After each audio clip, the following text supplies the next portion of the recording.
Welcome to 7 Trumpets Prepper, and in this video today, guys, I'm going to show you an amazing tiny house. This is a Hobbit home, so let's check it out now. Guys, I want to introduce you to Randy Jones. Randy, I appreciate you so much for letting us come by today. He's with Incredible Tiny Homes. He is a local builder here in Tennessee, actually just not far from me, and I'm really excited about that. Probably going to pay them a visit often when they're building homes. But I want Randy to explain to you about his tiny house, because it's one of the most unique tiny homes I've ever seen in my life. Well, thank you. Thank you very much. Yeah, this tiny home come from a friend of mine. Had an idea of just wanting a small home. He was getting ready to retire, and he said, I'd like to downsize.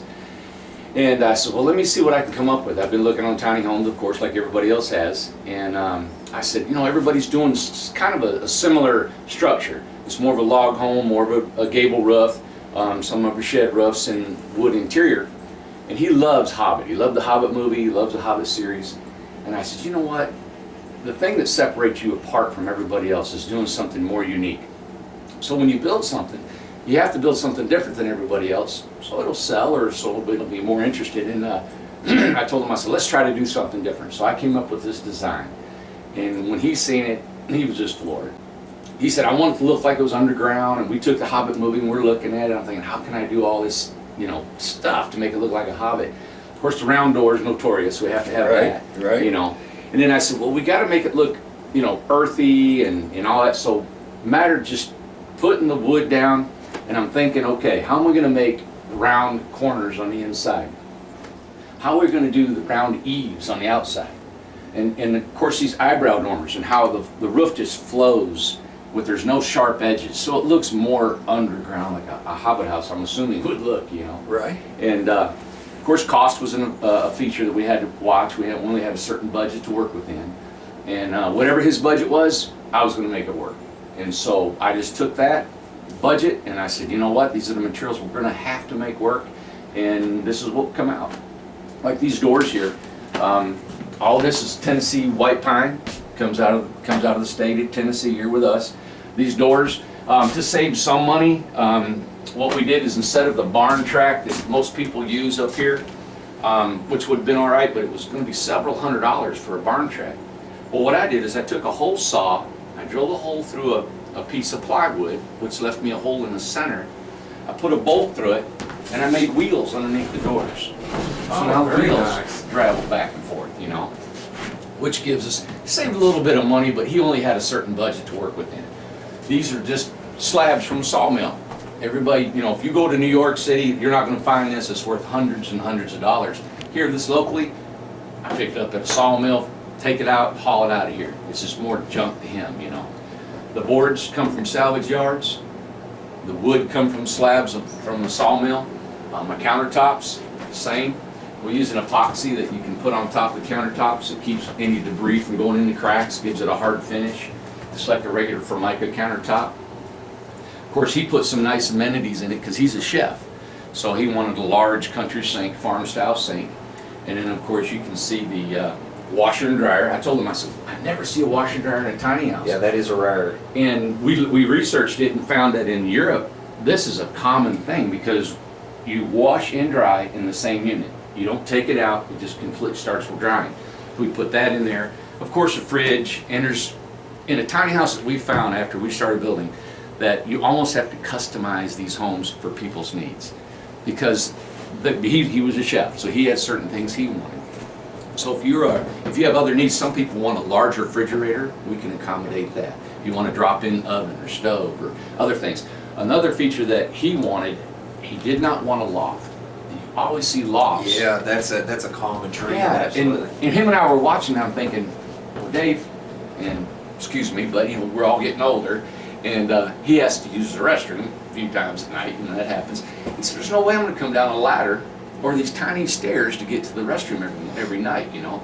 I said, Dave, we got to have you down. And we lose the walk-in closet that normally you would have in a tiny house, but we have a nice bed. He's a single guy, so we made a single bed, but it will fold out into a queen-size bed by moving the cushion, and then put the back cushion to make it a full cushion. So now you got a queen-size bed that folds up, and underneath, I said, you know what, Dave, let's put some storage, you know. So what we have is So we have storage underneath our beds and underneath the sofa inside. Now that's huge right there. Yeah, and then under here is our piano hinges. This folds out, and that gives us our larger bed. So during the day, when you get up in the morning, fold your bed up, you've got a complete bathroom that is roomy, it's large, you got a regular house toilet, you know, you have a full-size shower. There's no skimping in a round shower or a corner shower. So now there's more storage up here. Yeah, more storage up here. Accommodated that right here. You can see, guys, that right there is awesome too. There's so much storage everywhere in here. You just don't even notice it. It just flows with the structure. And there's so much more we could do. You know, I could put more shelves in here for someone who was more interested. I can customize anything. You know, we put mirrors on the back of the doors. We can put mirrors here. These are just things that he wanted. And that's why we said, as we started doing this, we realized that, wow, these are so customized. And it doesn't take much of my time to put tweaks in it to accommodate the customer, you know. So with the storage underneath the sofa, the storage under the bed, storage above, all the shelving, the kitchen, for him, he's a professional chef, was plenty, he said, for him. We have a small pantry up top that you could have, just like above the bed in the bedroom. The built-in lights is very nice. Can I really lights. like that. Just like a home. So you walk in, boom, you got can lights. Here you got a reading light above the bed. You know, when you're sleeping, if you want to read. You got, you know, we try to think a little bit of things about, actually, when you're living in a house, when you sit here, where are you going to put your coffee? Where are you going to eat? You know, like behind you. This was an afterthought. We thought, well, you know what, Dave? If you have company or if you want to have a laptop, you have to have a table to sit at. So I thought, well, we'll just take this and make a little table. Boom, now you got a table. You know, it's not, it's kind of crude looking, I guess, because it's a flop-up table. It's not just a beautiful dining room table in here. But in this tiny home, you have to accommodate space, you know. It's function. You know, Yeah. at that point, it's function. One thing I really want to commend you on is the space in here is you don't feel restricted. You know, Feels like a home, doesn't it? One thing with, you know, the tiny house we're working on is that I am kind of restricted because it's going on a trailer frame. Yeah. You know, that the frame that we're actually working on is kind of the width there, but this is just enough width that I don't even feel cramped in here at all. You know, some people in New York like live in a studio apartment smaller than this. I just heard on the internet they're staying in a 220 square foot apartment. This is 200. You know, and it's like, wow. You know, what I would do next time? There's endless, you know, ideas. Is you could, if you wanted it all open, remove this wall and have a complete Murphy bed. You know, the Murphy bed actually folds up, or seal this off with a walk-in closet. Put the bed here, fold it up, and you have a sofa underneath your bed. It's just, I get so excited thinking about all the things that I could do, and it's just endless. So it's given me a life back to building, because being a carpenter, being a builder, the thing you hate worst is redundant, repetitive work. You know, I think everybody hates that. You know, creativity factor. Yeah. And that just gives you the spunk and the fire to keep going, and you want to do something like that. So hopefully we can get more customers that would really like to do something different with us. You know. Well, I hope that I hope to see a lot come your way, because I'm gonna tell you, and I'm not just saying this because I'm filming with Randy today. This is one of the most elegant tiny homes I've ever been in. I actually love the walls. That's the one thing that is the sale factor for me, and the natural lighting in here. When you walk in here, you actually feel like you're in earthen structure. You know, I mean, it makes the feel factor. It's just like you're in a whole nother realm whenever you walk in. I feel like I'm in Middle Earth. You know what I'm saying? Well, good. It's really great. And now the windows open out too. Yeah, open out like little doors. So you're not restricted on the windows, and it's the natural light can pass right through. And it's all those little things right there. And I made the windows, you know, because it's hard to find a window that looks like that anymore. They're old type windows. Right. So I just took glass, cut it, made my frames. You know, in a small window like that, it's not thermal paint. It's not like, and I could do that, but because it's so small, the tiny house is so efficient anyway. You know, I had the heat off all last night. I walked in, it was warm in here this morning. And so this thing just, when this all heats up, it just radiates your heat. And it stays warm. So if you had we have a wood stove that can also go right here and pipe it out. You get this warm, oh, it just stays warm, you know, for a while. It's almost having the stone come in with a passive solarness with the sun hitting the stone floor. So I don't know, it's kind of neat. You know, of course, I would love to do an off-the-grid, you know, tiny home, and that's probably more of my nature. What I would like to do is just get off the electric bill. Absolutely. You know, collect your water and have a gray water system, the composting toilet. So yeah, it's just, I'm excited about the differences and the things that you can add to these things. Right on. Well, I guess the one thing I'd like to share with my subscribers, last thing before I leave, is now you do propane, solar, Oh, all yeah. that, all the amenities. So I mean, there's no limitations to None, it. not That's whatsoever. Design, as you can see, not a limit.